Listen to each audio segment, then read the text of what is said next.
ঝাড়গ্রামের মোহনপুরে সরকারি জমি চাষ করতে দেওয়া হয় স্থানীয়দের, আর সেই জমি বিক্রি করে দেওয়ার অভিযোগ নিউজ 18 বাংলা এই খবর দেখায়। সেই খবরের জেরে জমি ফিরে পাচ্ছেন কৃষকরা। এদিকে কোচবিহারের মাথাভাঙায় কৃষক বাজারে সরকারি জমি দখলের অভিযোগ। সরকারি জমিতে তৈরি হয়েছে একের পর এক দোকান।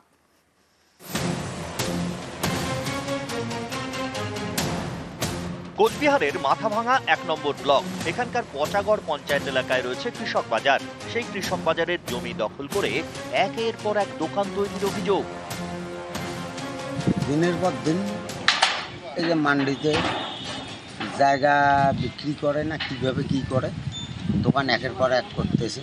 যারা প্রাপ্য দোকানদার তারা কিন্তু বঞ্চিত। কৃষক বাজারের একদিকে সরকারি স্টল, আরেকদিকে ফাঁকা জমি। এই জমিতে বসে কৃষকরা সবজি বিক্রি করতেন। অভিযোগ, সেই জমি দখল করে দোকান তৈরি করা হচ্ছে।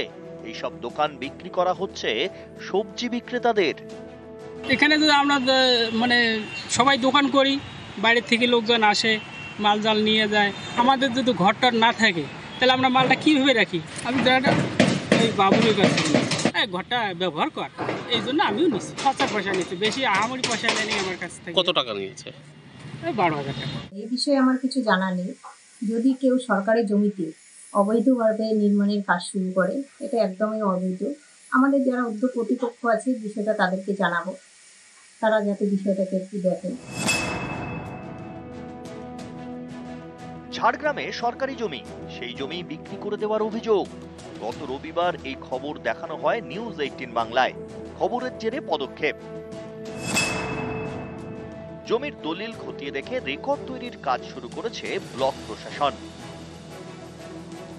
মোট 11টা দলিল আমরা ভেরিফাই করেছি আর কি। 11টা দলিলের মধ্যে অলরেডি 3টে দলিলের রেকর্ড হয়ে গেছে, তাদের খতিয়ানও পড়ে গেছে। খতিয়ানগুলো তাদের ওয়ারিসের নামে ভাঙবে আর কি জমিগুলো।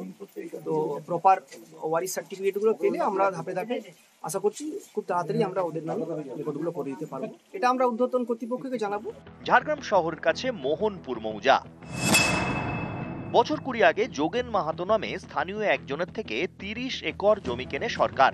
তারপরে সেই জমি লোধা শবদদের দেওয়া হয় চাষের জন্য। এই সরকারি জমি একটু একটু করে বিক্রি হয়ে যাচ্ছে বলে অভিযোগ। সেই জমির ওপরে বাড়িও তৈরি করা হচ্ছিল। নিউজ 18 বাংলার খবরের জেরে এই চাষের জমি ফিরে পেতে চলেছেন লোধা শবররা।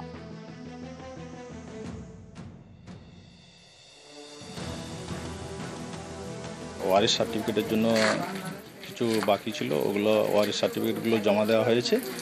ওগুলো আশা করি হয়ে যাবে তাড়াতাড়ি। আমরা মোটামুটি চাষিরা খুবই খুশি, ধন্যবাদ জানাচ্ছি এবং সরকার কর্তৃপক্ষের কাছে আমাদের চাষিদের পক্ষ থেকে অনুরোধ জানাচ্ছি যেন ওনাদের সহযোগিতায় ওনারা যেন আমাদের সহযোগিতা করতে পারে। কোচবিহার থেকে রাজেশ দাস এবং ঝাড়গ্রাম থেকে রাজু সিং, নিউজ 18 বাংলা।